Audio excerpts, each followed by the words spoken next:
জামায়াতে ইসলামীর সাবেক ভারপ্রাপ্ত সেক্রেটারি জেনারেল জনাব এটিএম আজহারুল ইসলামের আপিল মামলার শুনানি আজকে শেষ হলো।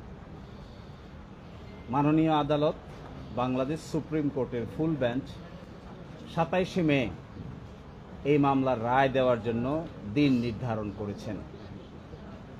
আমরা আমাদের সাবমিশনে যেটা বলেছি যে জনাব এটিএম আজহারুল ইসলাম সহ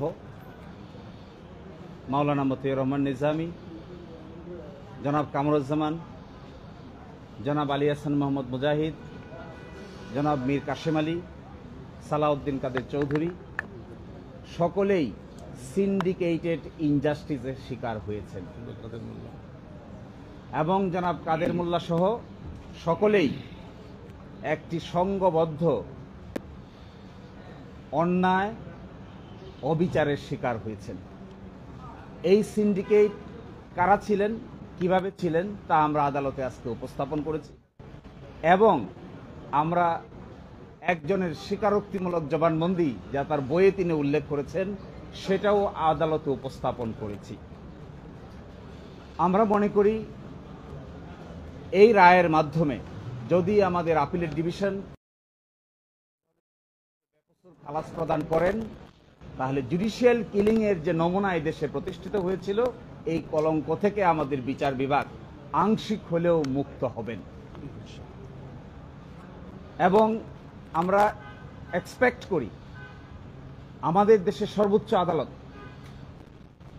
আপিল বিভাগের পূর্ণাঙ্গ বেঞ্চ জনাব এটিএম আজহারুল ইসলাম সাহেবকে বেকসুর খালাস প্রদান করবেন।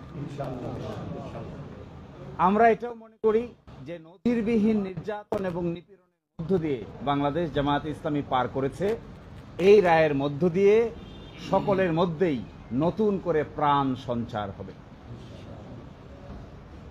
এবং এইভাবে বিচার বিভাগীয় কলঙ্কের মাধ্যমে কোনো একটা রাজনৈতিক দলকে অন্যায় অত্যাচার এবং নিপীড়নের শিকার করা যায়। বাংলাদেশ জামায়াতে ইসলামী এই দেশে তার একটা ক্লাসিক এক্সাম্পল। কিন্তু যারা এই নির্যাতন নিপীড়ন করেছেন, হত্যা করেছেন, ফাঁসি দিয়েছেন, এনফোর্স ডিসঅ্যাপিয়ার করেছেন, আয়নাগর বানিয়েছেন, শেষ পর্যন্ত তাদের শেষ রক্ষা হয় নাই। এখান থেকে সকলের এই শিক্ষা নেওয়ার বিষয় আছে। সকলকে এখান থেকে শিক্ষা নিতে হবে যে নির্যাতনের রাস্তা, নিপীড়নের রাস্তা শেষ পর্যন্ত ভালো ফল বয়ে আনে না। এবং আমরা এটাও আদালতকে বলেছি যে জনাব এটিএম আজহারুল ইসলাম সাহেবকে, তার বয়স ছিল তখন 18 বছর একজন বয়সের ইন্টারমিডিয়েটের ছাত্রকে তারা কমান্ডার বানিয়ে সাজা দিয়েছেন, যেখানে ট্রাইব্যুনাল তাকে কমান্ডার হিসেবে উল্লেখ করেন নাই, কিন্তু আপিলের ডিভিশন নিজ উদ্যোগে তাকে কমান্ডার হিসেবে আন্ডার সেকশন 4 সাবসেকশন 2-তে সাজা দিয়েছেন। এবং আরো ইন্টারেস্টিং বিষয়, আইনে যে ক্রস এক্সামিনেশন করার সুযোগ ছিল সেই সুযোগটি আমাদের আপিল বিভাগ চিরতর বন্ধ করে দিয়েছিলেন। আমরা কন্ট্রাডিকশন নিতে পারতাম না। আজকে আমরা এটাও দেখিয়েছি, গতকাল পরশুদিনে দেখিয়েছিলাম 6 কিলোমিটার দূর থেকে দেখছে, 3.5 কিলোমিটার দূর থেকে দেখছে, একজনের ডান হাতে আরেকজনের ডান গালে থাপ্পড় মেরে দিচ্ছে, বাম গালে থাপ্পড় মেরে দেওয়ার কথা সেটি ডান গালে থাপ্পড় মেরে দিচ্ছে। এই সমস্ত ইনক্রেডিবল এভিডেন্স, অবিশ্বাস্য এভিডেন্স, অযৌক্তিক সাক্ষ্য প্রমাণের উপর ভিত্তি করে জনাব এটিএম আজহারুল ইসলাম সাহেবকে মৃত্যুদণ্ড প্রদান করেছেন। এই ক্ষেত্রে যিনি মাইনরিটি জাজ ছিলেন ম্যাডাম জাস্টিস জিনাতারা, তিনি কমপ্লিটলি এই সমস্ত অন্যায় অবিচারের বিচারিক প্রতিবাদ করেছিলেন, কিন্তু সেই বিচারিক প্রতিবাদ তখন কেউ শোনার ছিল না। আমরা এটাও বলেছি জনাব এটিএম আজহারুল ইসলাম সাহেবকে আল্লাহ বাঁচিয়ে রেখেছেন।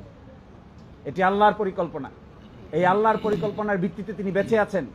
এই জন্য আজকে আমরা আদালতের সামনে আল্লাহর পরিকল্পনার ভিত্তিতে আমাদের যুক্তি উপস্থাপন করার সুযোগ পেয়েছি।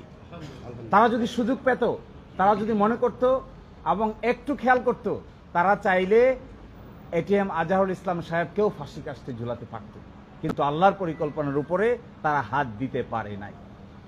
এই কারণেই আজকে আদালতের সামনে আমরা আশা করি আগামী 27 তারিখ যে রায় হবে বাংলাদেশের বিচার বিভাগের ইতিহাসে নতুন ইতিহাস রচিত হবে ইনশাআল্লাহ। আমরা এটাও আশা করি আগামী 27 তারিখে যা রায় হবে এর মধ্য দিয়ে বিচার বিভাগীয় কলঙ্ক কিছুটা হলেও দূর হবে।